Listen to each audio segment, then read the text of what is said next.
একটা ছোট কালামকারি পেইন্টিংয়ের আঁকার প্রথম পর্যায়টা শেয়ার করছি এই ভিডিওতে। এই ধরনের ছবিগুলো আমি কাগজের মধ্যে করি। এটা একটা ছোট কার্ডের মতো। এটার মাপটা আছে ৮ ইঞ্চি বাই ৬ ইঞ্চি। এই ধরনের ছোট ছবি করার জন্য আমি একটু মোটা পেপার ব্যবহার করি। ৩০০ জিএসএম বা ২০০ জিএসএম পেপার হলে সবথেকে বেশি ভালো হয়।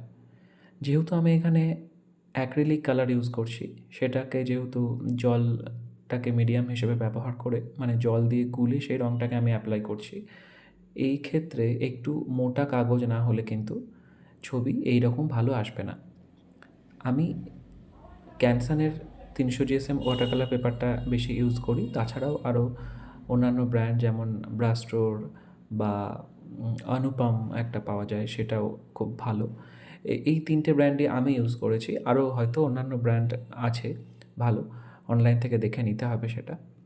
ভিডিওটাতে আমি খুব বেশি কিছু কাটছি না। একদম আগাগোড়া যেমন করে আমি করি সেটাই শেয়ার করছি। কারণ অনেক মানুষজন দেখছি যে আমার ভিডিও থেকে দেখে তারা আঁকার চেষ্টা করছে।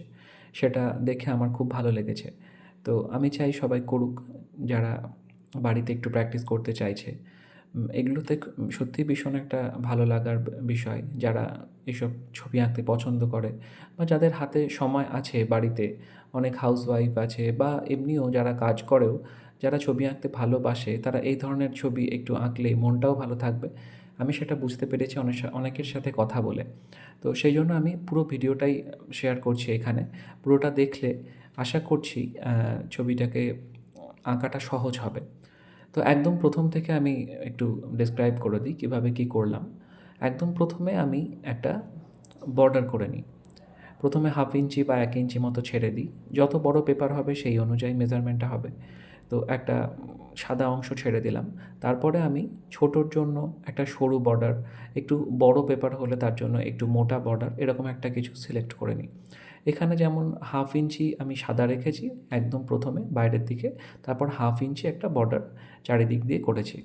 কালামকারি বা এই ধরনের কোনো ট্র্যাডিশনাল পেইন্টিংয়ের ক্ষেত্রে কিন্তু বর্ডারটা মাস্ট। যেগুলো ডেকোরেটিভ পেইন্টিং আর কি।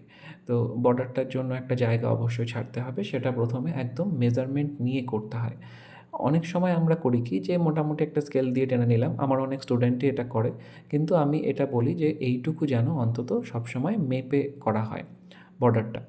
তারপরে ভেতরের ম্যাটারটা আমি যেহেতু এটা কালামকারি করছি, তো কালামকারিতে এটা ফ্লোরাল করব। এখানে কোনো ফিগার কিছু থাকছে না বা বার্ড, ফিশ কিছুই থাকছে না এখানে, শুধু ফ্লোরাল। তো ফুলগুলোকে আমি কোন শেপে করব সেই শেপটা আমাকে নির্বাচন করে নিতে হবে। এখানে একটা লম্বা লম্বা শেপের দুটো ফুল করেছি, আর তাছাড়া ওটা করার পরে যেটুকু জায়গা ফাঁকা আছে সেখানে ছোট ছোট কিছু ফুল দিয়েছি। আর এবারে ফুলগুলোর জন্য জাস্ট শেপটা প্রথমে করে নিতে হয়। শেপটা করে নিয়ে এরপরে আমি সেই শেপ অনুযায়ী পাপড়িগুলোকে একে একে করব। তারপরে প্রত্যেকটা ফুলের যে গোড়াটা সেগুলো থেকে আমি ডাঁটি দিয়ে ওগুলোকে জয়েন করি। আগে ফুল করছি, তারপরে ডাঁটি আঁকছি। ডাঁটিগুলো দিয়ে এবার কাণ্ডটা দিয়ে সবকটা ফুলকে আমি জয়েন করে দিলাম। এরপরে যেখানে যেখানে যেমন যেমন ফাঁকা জায়গা পাবো সেখানে সেইভাবে পাতাগুলোকে তৈরি করব।